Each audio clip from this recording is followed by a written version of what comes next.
जय श्री गणेताय की श्रीला प्रभुपाद की ओम नमो भगवते वासुदेवाय ओम नमो भगवते वासुदेवाय ओम नमो भगवते वासुदेवाय ओम नमो भगवते वासुदेवाय ओम नमो भगवते वासुदेवाय ओम नमो भगवते वासुदेवाय Recite the shloka 3 times. तेषां ज्ञानी नित्ययुक्ता एक भक्तिर्विशिष्यते प्रियो हि ज्ञानिनो यार्थम् अहं सा च मम प्रिया तेषां ज्ञानी नित्ययुक्ता एक भक्तिर्विशिष्यते प्रियो हि ज्ञानिनो यार्थम् अहं सा च मम प्रिया तेषां ज्ञानी नित्ययुक्ता एक भक्तिर्विशिष्यते प्रियो हि ज्ञानिनो यार्थम् अहं सा च मम प्रिया Word to word translation. Tesham, out of them, Jnani, one in full knowledge, Nitya Yukta, always engaged, Eka, only, Bhakti, in devotional service, Vishishyate, is special, Priya, very dear, Hai, certainly, Jnanina, to the person in knowledge, Atyartham, highly, Aham, I am, Sa, he, Cha, also, Mam, to me, Priya, dear. Translation of the verse. Of these, the one who is in full knowledge and who is always engaged in pure devotional service is the best, for I am very dear to him and he is very dear to me. Purport by His Divine Grace, Srila Bhakti Vedanta Swami Srila Prabhupada ki.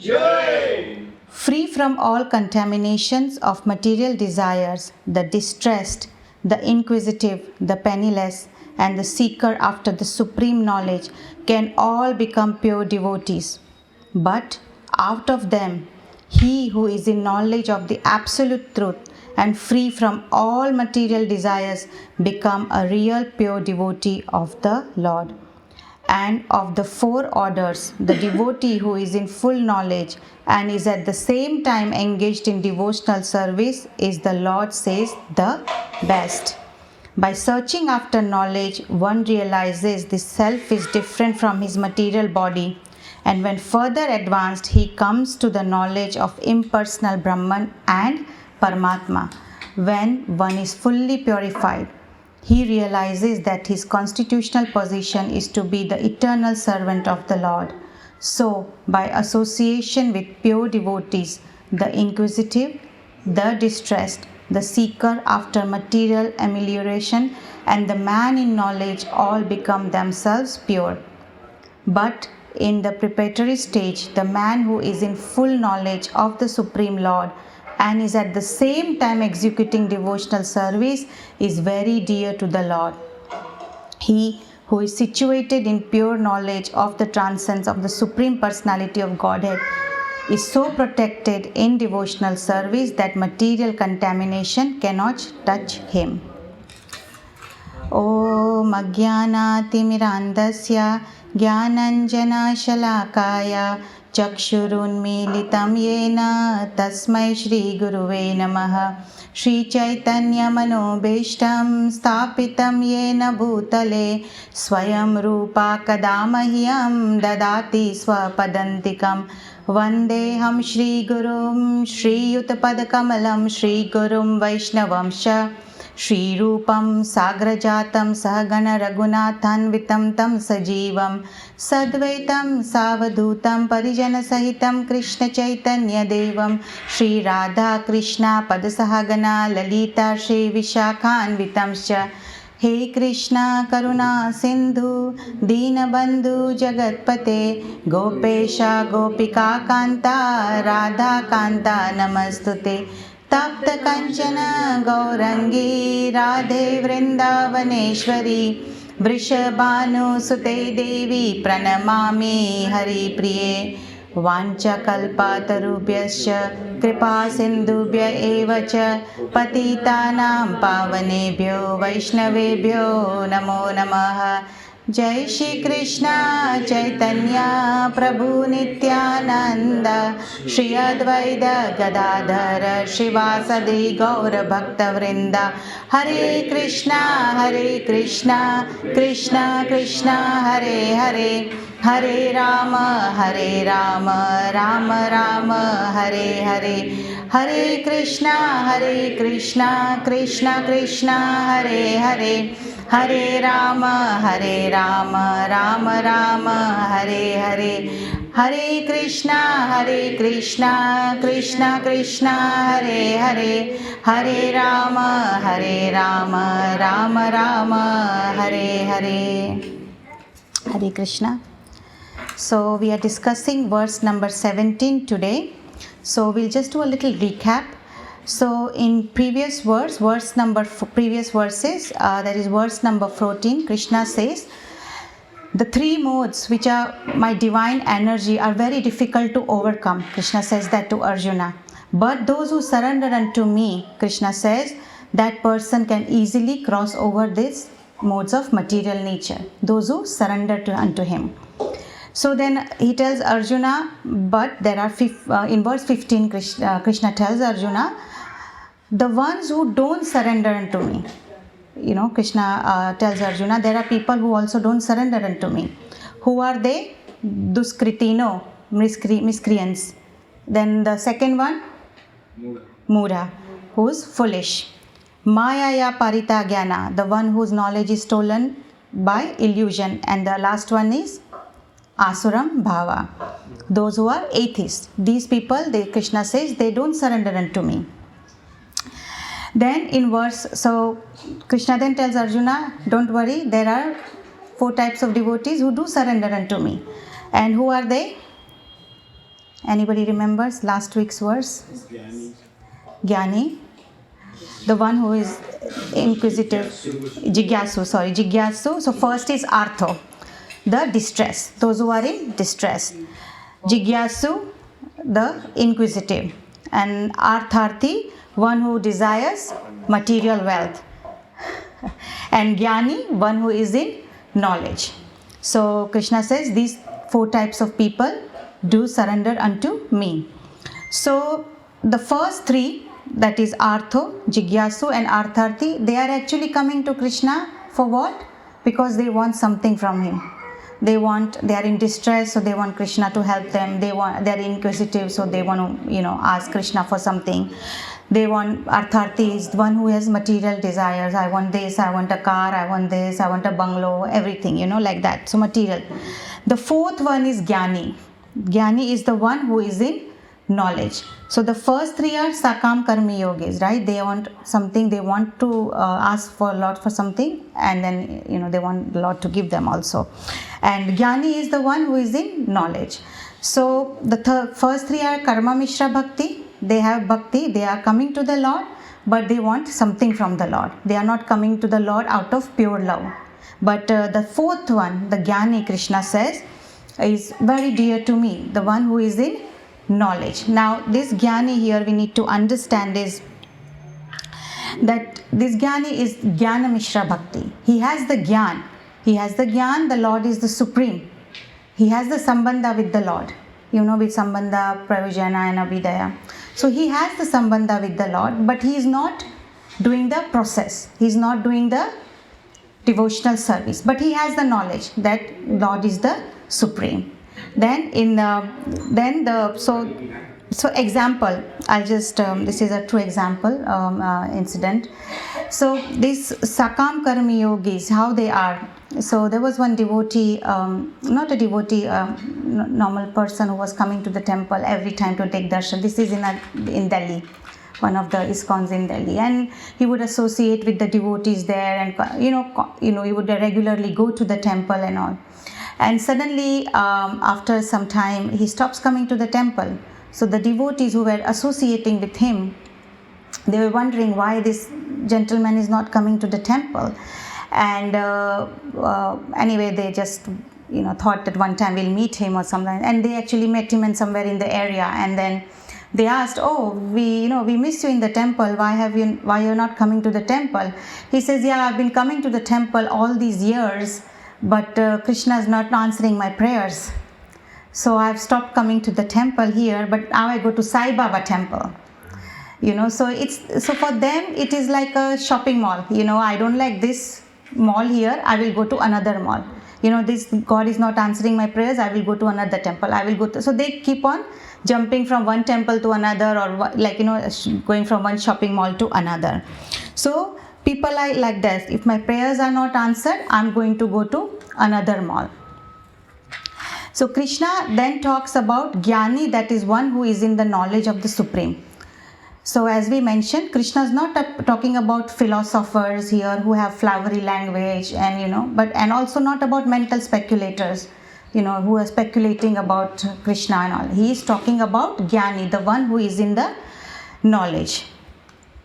So Jnani, this is mentioned in verse 16, is Jnana Mishra Bhakti, as we discussed. He has the knowledge that the Lord is Supreme, and he has that Sambandha as we did. But what is missing here is that he's not doing the process, as we discussed.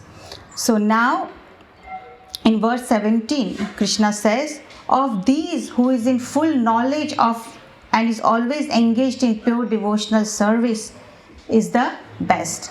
So he says these four types of people are doing my bhakti, they approach me, but Jnani is the best. And out of the Jnani also, the Jnani who is engaged in pure devotional service, Krishna says he is the best. So Krishna is talking here about Shuddha Bhakta. He's not talking about Karma Mishra Bhaktas or Jnana Mishra Bhaktas. He's talking about Shuddha Bhakta, the one who is purely engaged in devotional service. So in next few verses, Krishna is going to discuss about Jnani, the one who is in full knowledge and who is doing pure devotional service. So in this verse, Krishna uses the word Nitya. As you say in the verse, Krishna uses the word Nitya. Tesam Jnani Nitya Yukta. So what does Nitya mean here? What does Nitya mean? Constant. It means constantly, continuously engage in my service, constantly. Also in many other verses in Bhagavad Gītā, actually Krishna does mention this Nitya Yukta, Satatam words. In verse 8.14, Krishna says, Ananya Cheta Satatam Yomam Smarati Nitya Saha Tasyaham Sulabho Partha Nitya Yuktasya Yogina. The Ananya Cheta Satatam, Krishna says, one who always remembers me. Yomam Smarati Nitya Saha, without deviation. Not my wishes are not fulfilled here, I'm going there. No, without deviation. Tasyaham Sulabho Partha, I am easy to obtain. Nitya Yuktasya Yogina. Why? Because he is constantly engaged in my service. Again, Krishna uses some Nitya Yukta in verse number 9.14. Satatam Kirtayanto Mam Nitya Yukta Upasate. Always chanting my glory. Satatam Kirtayanto Mam. Perpetually engaged in worshipping me. Always engaged in worshipping me. Again in 9.22, Krishna uses Ananyas Chintayanto Mam Ye Jana Paryupasate Tesham nityabhiyuktanam yogashemam vahami aham. Ananya, having no other desire. Chintayanto, concentrating. Mam, on me, Krishna says. Paryupasate, properly worship me. Nitya, again, always. Abhiyuktanam, fixed in devotion. What does Krishna say I do? To them, Krishna says, I carry what they lack and I preserve what they have. So you see such a strong statement Krishna is making, and he's so merciful and loving that look, I'm carrying what you are lacking and I'm preserving what you have, so do not worry, just concentrate on me, do your devotional service properly. So much confidence this statement gives us.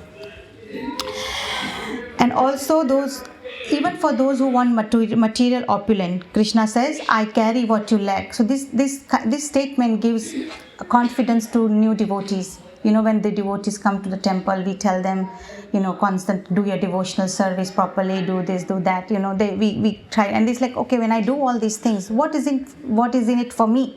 What do I get? Then we say, what you get is whatever you have, Krishna will preserve. And whatever you lack, Krishna is carrying, so don't worry. So this gives a very good confidence to even to people who are materially desiring for, wealth or anything, opulence or anything, and also for new devotees. So it's a very nice confident statement that Krishna gives.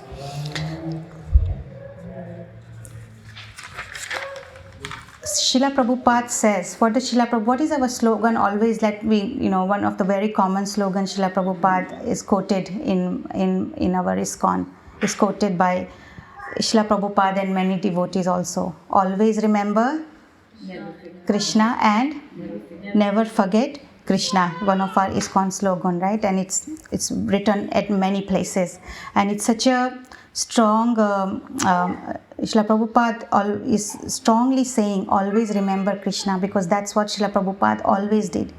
From a very young age, he never forgot Krishna. He always remembered Krishna. Young age, he was doing Rath Yatra. He would help his father to worship even while he was in his Grihastha life and he was working as a professional, chemist, this pharmacy. He would always carry Krishna in his mind. How do I, spread Krishna conscious? What do I need to do in Krishna conscious? Always Krishna conscious Srila Prabhupada was. What does Krishna want from us? Does Krishna want our money, our wealth, our car, bungalow? Nothing. Krishna has everything, right? He's full in all six opulence, as we always say that Krishna is full in all opulence, right? It's one of them is wealth, right? He's all riches. What he wants from us is satatam kirtayanto mam, always remember me and never forget me.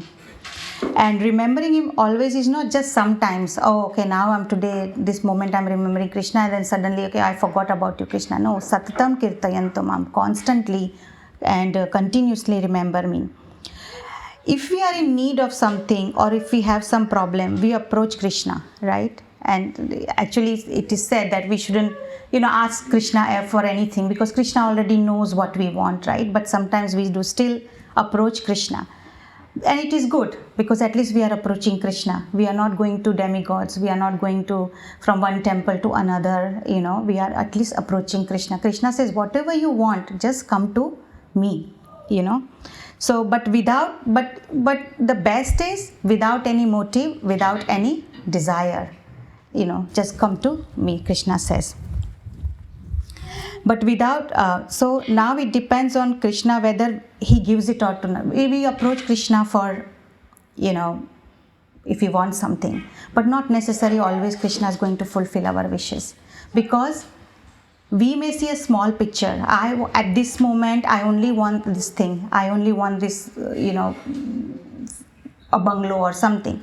But Krishna knows a bigger picture. He knows that this bungalow or this car right now is not good for this person. I don't want to give it to him. So for devotees, Krishna does that. He won't give everything that we ask for. So We have to understand this, and that doesn't mean that Krishna doesn't love us anymore, and he, is not fulfilling our wishes, so I'm going to go to some other demigod. Right? No, he loves us, and that's why he's not giving it to us. How do we understand this? Like, for example, a child who's having a cold and a cough, right? And he's crying on the street, I want ice cream, right? Now, he only is saying that I want ice cream. But what does the parents do? Do the parents give him the ice cream? No, right? But what does the parents think? This moment, for my child, ice cream is not good, right? So that they don't give it. So same thing is with us, with Krishna. He's not going to give it to us because he knows that this thing is not good for him or her. And because he looks at a bigger picture. So just an incident, it's a real incident, just happened few years back in one of our banking crowd. And when I heard that incident, I didn't realize, but when I studied and I understood this concept that Krishna doesn't give every time what we ask, and so then I understood what it meant. So there was a banker who wanted someone's position very badly, and he kind of did everything possible, all his politics or all his buttering and whatever he had to do. He really did it very well. And he actually pushed the other guy out, and he took this job. And after some time, and he got very, of course, it was a very high power, high profile job. So, got very puffed up, very egoistic and all. And he's kind of, started showing off. And then, of course, has an expensive car. So he was driving through the car park of that building. And he drove so fast that he actually hit the kiosk of that the security guard, and the security guard died. He was so much into, I want this job, and he took it by hook and crook. I want this job. And what happened? He didn't get this job because he lost his job. Because he was not supposed to drive that fast in his Ferrari or Lamborghini, I don't know what he had, but one of those sports cars he had. And he lost his job. And probably might not get job anywhere else. So he asked,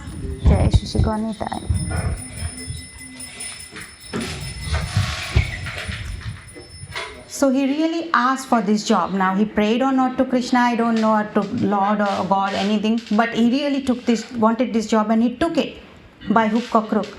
But he was not destined to get it, and he didn't get it, but in a bad way, that his reputation was ruined. He didn't get a job, and he had to go back to the country wherever he came from. So sometimes we have to just take Krishna's mercy as it is, not impose, I want, you didn't do this. No, just take it as his blessings and his mercy, and we'll be much more happier. So for those who are Shuddha Bhaktas, Rupa Goswami has given us a very nice verse in Bhakti Rasa Amrita Sindhu. What is this verse? Does anyone remember? We've quoted it so many times. Yes. Anya Bilashita Sunyam Jnana Karmadi Anavritam Anukulyena Krishnanu Shilanam Bhakti Uttamam. No desire. Anya Bilashita Sunyam. No desire. Nothing to do with Gyan and Karma, and only favorable to Krishna. This is called Uttama Bhakti, and we all are aspiring, we should be aspiring for that. In Srimad Bhagavatam, Canto 8.3.20, Gajendra's prayers, we all know Gajendra's pastime, right? So when Gajendra was in distress, he was one of those four that Krishna mentions in verse number 16. So Gajendra was one of those. He was in distress, right? When he approaches the Lord. He says, unalloyed devotees who have no desire other than to serve the Lord, worship Him in full surrender, and always hear and chant about His activities, which are most wonderful and auspicious. Thus, they always merge in the ocean of transcendental bliss. Such devotees never ask to the Lord for anything.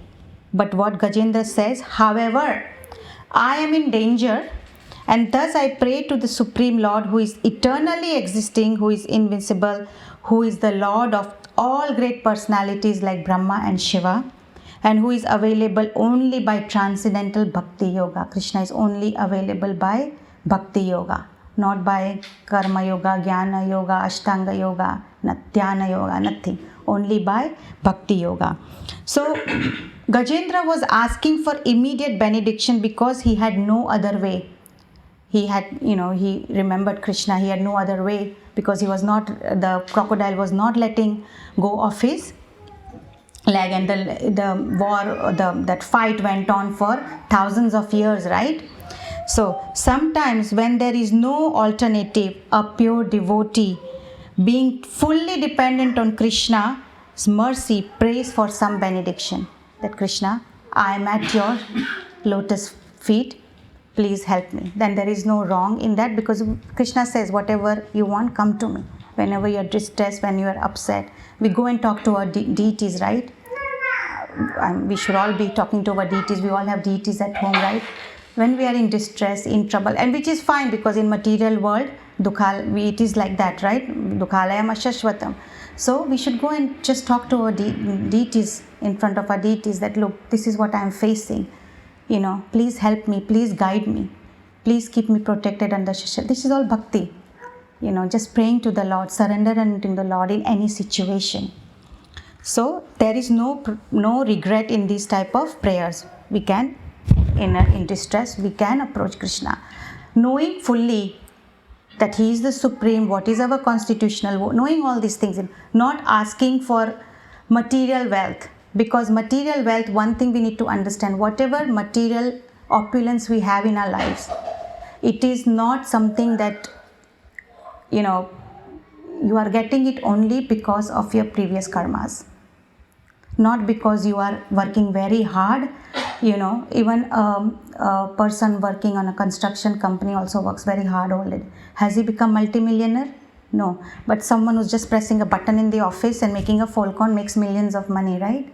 So we have to understand this material wealth, material opulences come according to the karmas of your previous karmas, And we are right now building our karmas for next birth or next life, but we have to understand this. And when we understand this, I think this world will become very peaceful, because then people know that whatever I am getting is from my previous karmas.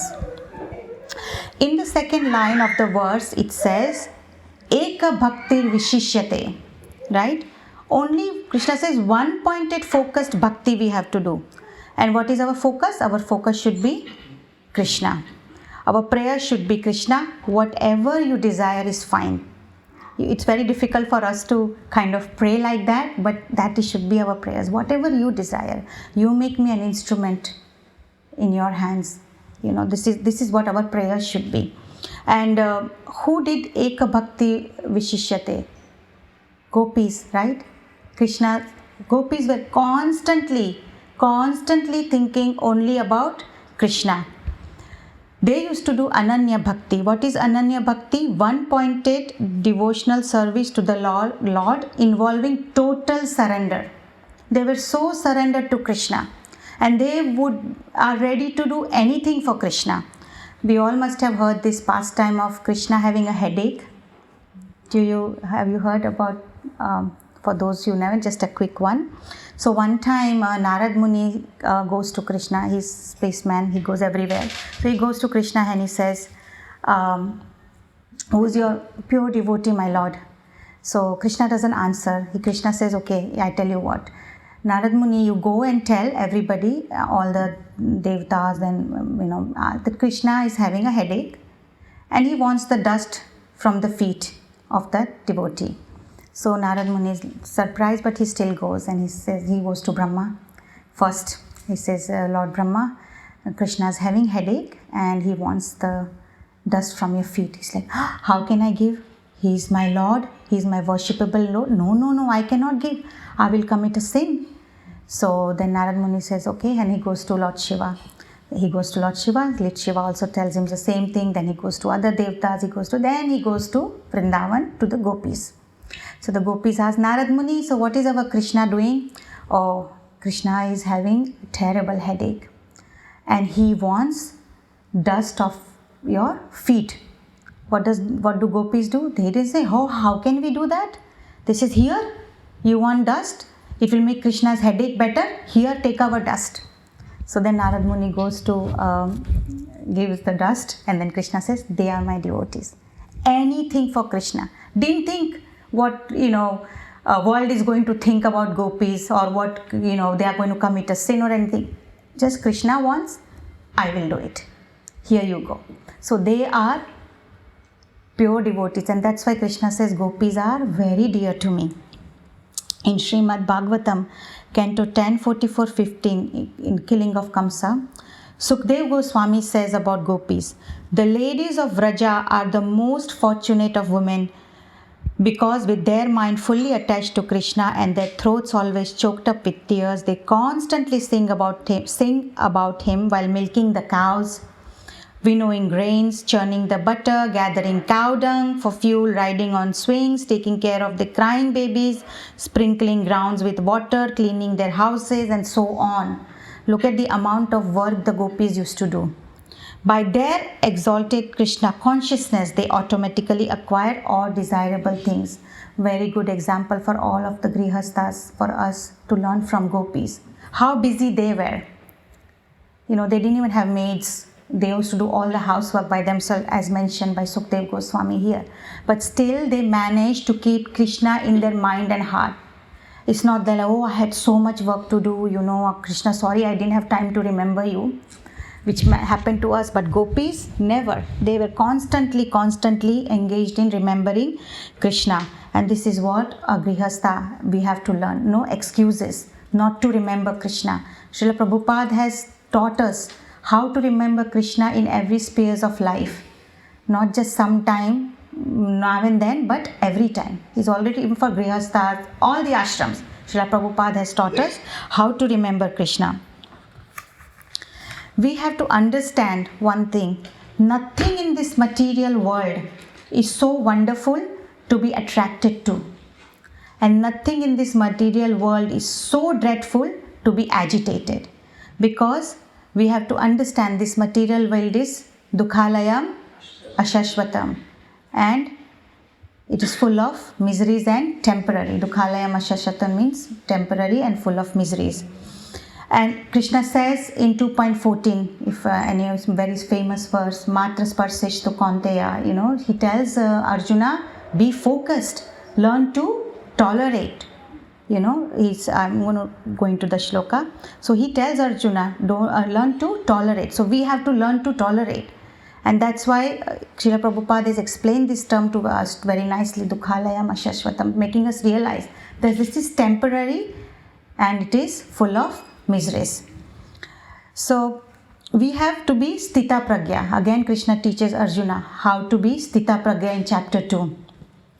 We also have to understand that we will not just become Shuddha Bhakta just like that. Oh, tomorrow I want to become Shuddha Bhakta, I'm going to become. No, it's a process that we follow, given to us by our gurus, our acharyas. And slowly, the transformation of heart will happen. It will happen. I think many of us have experienced here that it's not just a book knowledge. We have experienced how slowly doing devotional service or doing kirtan, reading, chanting, how it has transformed us for better. So, and for that we have to be, and to have this Sthita Pragya, to have this transformation, we have to be free from our lustful material desires, which are so strong, right? These vasanas that we have. I want this, I want to do this, I have to have this. We have to be free from all this. And this happens. We can be free from it. We have to be very sincere in our devotional path. If we are like, we were always scared of coronavirus, right? That, I'm going to get coronavirus, what will happen to me, So the same way we have to be scared of this lustful virus, because it can bring us back to this material world. The more desires we have, it binds us into this material world, right? That we all know. And and who's the example who was free from all this? Maharaj Parikshit. When he was cursed to die in 7 days, he didn't say, oh my, I have to do this, I have to do that, what will happen to him? He's a Samrat, Chakravarti Samrat. But he just said, okay, I'm dying in 7 days, what do I need to do? He immediately tells Sukdev Goswami, I want to hear Srimad Bhagavatam. So as devotees, actually, we should be scared of taking birth, not scared of dying. Because Shastras actually teaches us how to die. How to live, though we all know, but how to die. And very good example is Maharaj Parikshit. So material desires are like wet wood that will not catch fire. For example, how do we understand this? If the wood is not wet, it will easily catch fire, right? But if the wood is wet, will it catch fire? It won't catch fire, or it even if it catches, it's going to take a long time. So material desire is like that wet wood, like water. If we have material desire, we cannot do Nitya Bhakti, Nitya Yukta Bhakti. You cannot do, because you have to be free from these material temporary things to attach to a higher goal. You have to let go these lower material attachments to get to the higher goal. And what is our higher goal? To be Krishna consciousness. So like the wood has water, it will not burn. Same way, if we have material desire, we will not get pure devotional service of the Lord, because we are constantly thinking about those material desires, how to fulfill them, how to get them. So, but we follow the process of devotional service slowly, lustful desires go away, and Krishna within our heart, as Paramatma is sitting in our heart, he is going to guide us. Srila Prabhupada says, Krishna is not an imposition on mind, that, oh, I am a servant of Krishna, oh, I have to serve Krishna. No, we have to understand that it is our constitutional position to serve Krishna. Jivera Swarupa hoy, Krishnera Nitya Das. We have to understand this. On our own, we will not be able to understand this. On our own, it's very difficult to understand. So we take help from our Guru, our Shastras, our scriptures, Acharyas, their books we read. Then slowly, these things we will start able to understand. Otherwise, if we tell someone, oh, Krishna is behind the nature, Krishna is behind Prakriti, Krishna is taste in water, Krishna is ability in man, Krishna is fire in the digestion. It's like, what are you talking about? No. If we understand, like we were studying these chapters, right? Krishna has said how he is in everything. So how we are able to understand, like, oh, Krishna is in everything, but we are studying it, right, deeply. So by studying, by listening, by following the instructions, we will be able to understand how Krishna is in everything.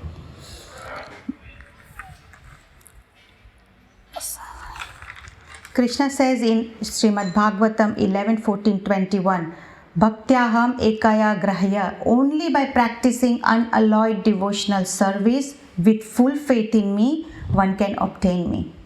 So, unalloyed devotional service is very, very important.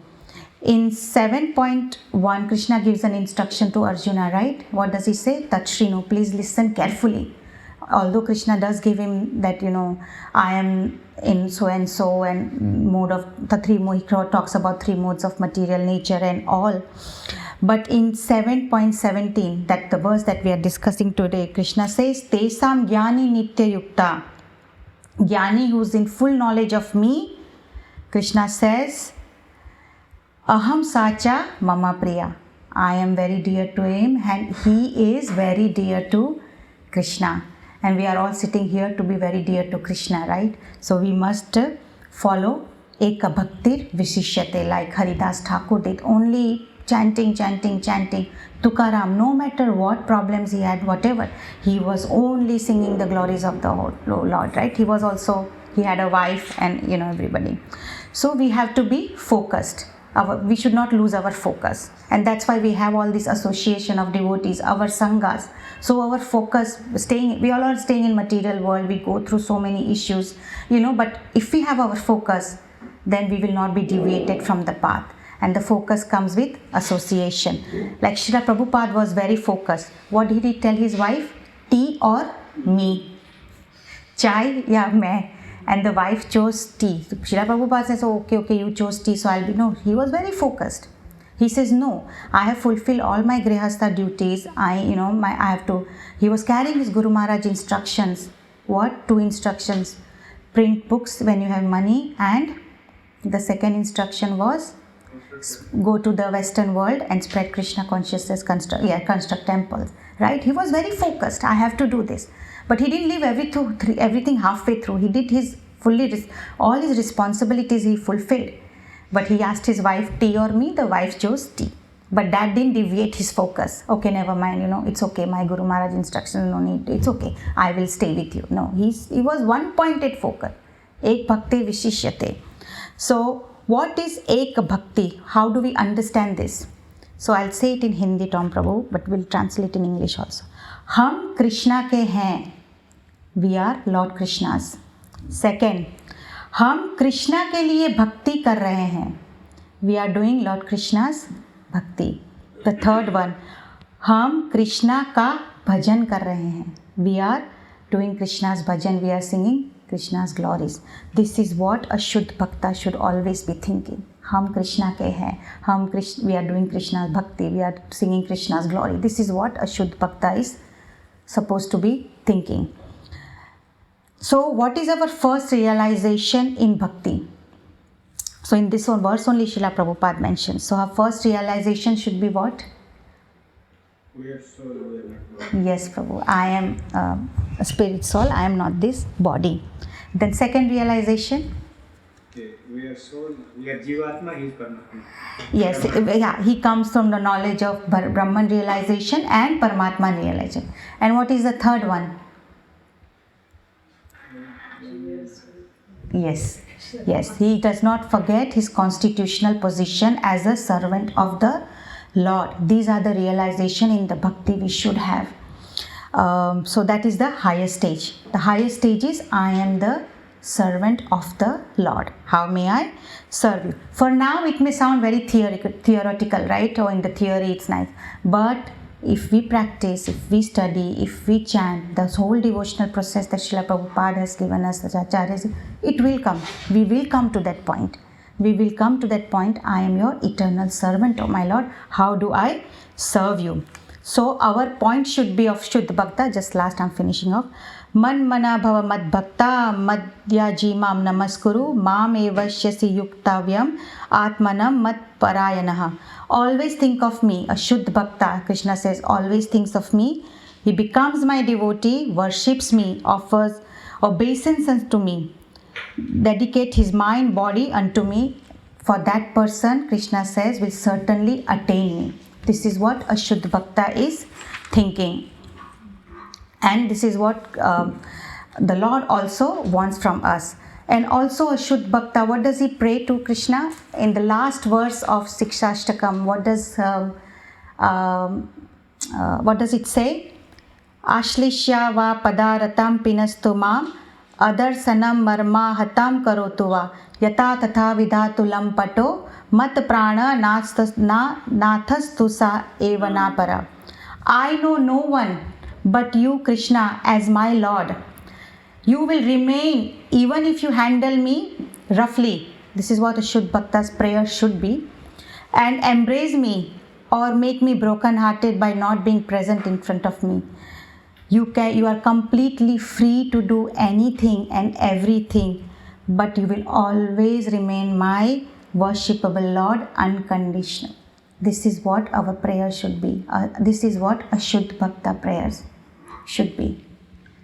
So, this verse very nicely, of course few more verses Krishna is going to speak about Shuddha Bhakta, but this is what we have to cultivate to become Shuddha Bhakta, and the process is already given to us and we are all following that process. It's just some are slow, some are fast, but still we are all doing it. It's just our sincerity and Krishna will guide us, and we can all kind of understand and realize this from our own examples. Where we are, when we are now, we can always measure, and just surrender to Srila Prabhupada and Lord Shri Krishna. Hare Krishna. Hare Krishna.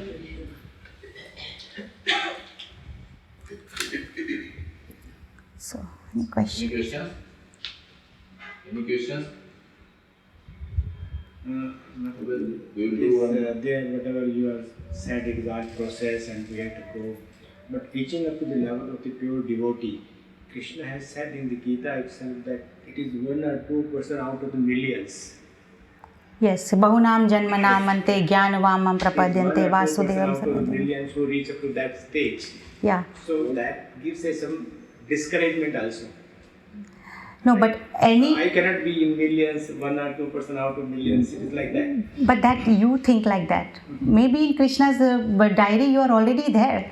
Arora Prabhu, you are coming for Mangala Aarti and you are coming for Bhagavad Gītā classes every day. You are humble, you have accepted me as this thing. You are coming. And Krishna says, whatever one does in this lifetime for me, it's never lost.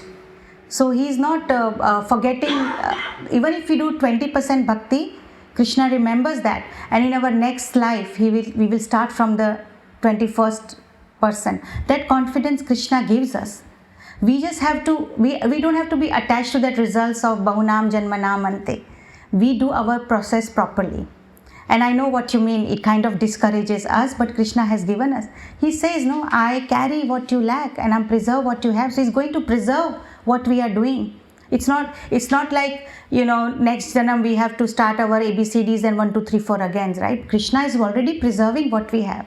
So with that confidence, with that faith in Krishna, if we do our process nicely, it will work, Prabhu. Don't worry, Krishna is watching you. I'll add one more thing. We have to remember, we all are very fortunate because we are in the 1000th Kali Yuga. That is Lord Chaitanya's mercy. It comes once in 1000 Kali Yugas. And right now, a lot of people have gone, more than 2. Including Jaga and Madai. So definitely our number is there. Our number is so we have a chance only in this Kali Yuga. So we better not let them go. Yeah. Thousands of us can go back home, back to God, and not only 2. Krishna will send his car. Don't worry. Arjun also asked that if somebody falls on during bhakti process, he will be lost like a cloud, a rainy cloud in the air. So Krishna assured that his devotee never falls. Never falls. And he takes care of that. Yeah. So We have to be. discouraged. Yeah. We have to be always. We trust Krishna and the process of Prabhupada, the process that Prabhupada. It will work. It will work. Even if we fall down, Krishna is already giving us the confidence, right? With that confidence, let's just do our sadhana bhakti nicely. Hare Krishna. Hare Krishna, Krishna Krishna, Hare Hare, Hare Ram, Hare Ram, Hare Krishna, Krishna Krishna, Hare Hare, Hare Ram, Ram Hare Hare. Hare Krishna, Krishna Krishna, Hare Hare, Hare Ram, Ram Hare Hare. Hare Krishna, Krishna Krishna, Hare Hare, Hare Ram, Ram Hare Hare. Hare Krishna, Krishna Krishna, Hare Hare, Hare Ram, Ram Hare Hare. Hare Krishna, Krishna Krishna, Hare Hare, Hare Ram, Ram Hare Hare. Hare Krishna, Krishna Krishna, Hare Hare, Hare Ram, Ram Hare Hare. Hare Krishna, Krishna Krishna, Hare Hare, Hare Ram, Ram